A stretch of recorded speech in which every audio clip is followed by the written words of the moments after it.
Hello and welcome to सूफियोलॉजी में आप सबका बहुत बहुत स्वागत है। आज मैं एक ऐसे टॉपिक के बारे में बात करने वाला हूँ जो कि बहुत ही कम ज्योतिष में एक्सप्लोर करते हुए लोगों को पता है, एस्ट्रोलॉजर्स को पता है। बहुत ही कम लोग इस चीज़ को यूज़ करते हैं, लेकिन ये चीज़ बहुत ही ज़्यादा इफ़ेक्टिव है। बेसिकली ये जो टेक्निक है ये बृहत्पराशर होरा शास्त्र से निकाली गई है और इसे सुदर्शन कहते हैं। What is Sudarshan? Sudarshan is basically checking of a position from your Lagna chart, from your sun chart and from your moon chart. इसका मतलब क्या है? अगर आपको चेक करना है कि कोई भी घर या फिर कोई भी ग्रह कैसा परफॉर्म करेगा, क्या वो असली मायनों में अफ्लिक्टेड है भी या नहीं है, इसके लिए आपको इन तीनों के तीनों पैरामीटर्स को चेक करना ज़रूरी है। क्यों ज़रूरी है? वो इसलिए क्योंकि अगर कोई चीज़ सिर्फ़ और सिर्फ फिज़िकल मैनिफेस्टेशंस में अफ्लिक्टेड है तो वो लगना चार्ट में आपको दिखेगी।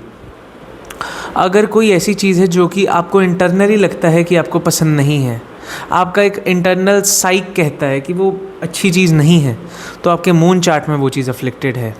और अगर आपकी सोल कहती है कि यार ये चीज़ हमें नहीं करनी चाहिए, तो वो आपके सन चार्ट में अफ्लिक्टेड है। इसका मतलब क्या है? एक एग्जांपल से समझते हैं। समझिए कि आप देखना चाहते हैं कि क्या किसी भी इंसान का हियरिंग कैपेबिलिटी में प्रॉब्लम है या नहीं है, क्या वो इंसान डेफ होगा, क्या उसे हियरिंग इम्पेयरमेंट होगी या नहीं होगी। तो आप सुदर्शन का यूज़ करेंगे। सुदर्शन का कैसे यूज़ करेंगे? लगना चार्ट में पहले थर्ड हाउस को देखेंगे, because your ears are represented by the third house.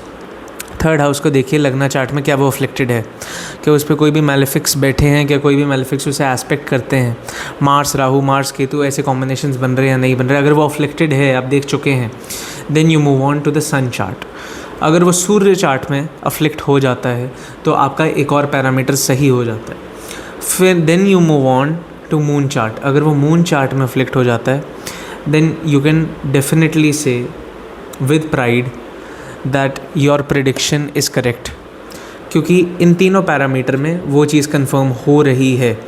अब सिर्फ़ और सिर्फ सन और मून और लगना को ही चूज़ क्यों किया गया सुदर्शन में महर्षि पराशर के द्वारा? किसी और ग्रह को क्यों नहीं लिया गया?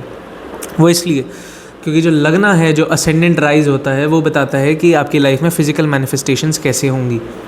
जो सन है वो आपको बताता है कि आपकी सोल पूर्व पुण्य, क्योंकि सन 5th हाउस लियो का कारक है, पूर्व पुण्य में आपने ऐसे क्या गुल खिलाए हैं जिसकी वजह से आपका सन चार्ट में किसी भी हाउस में अफ्लिक्शन है।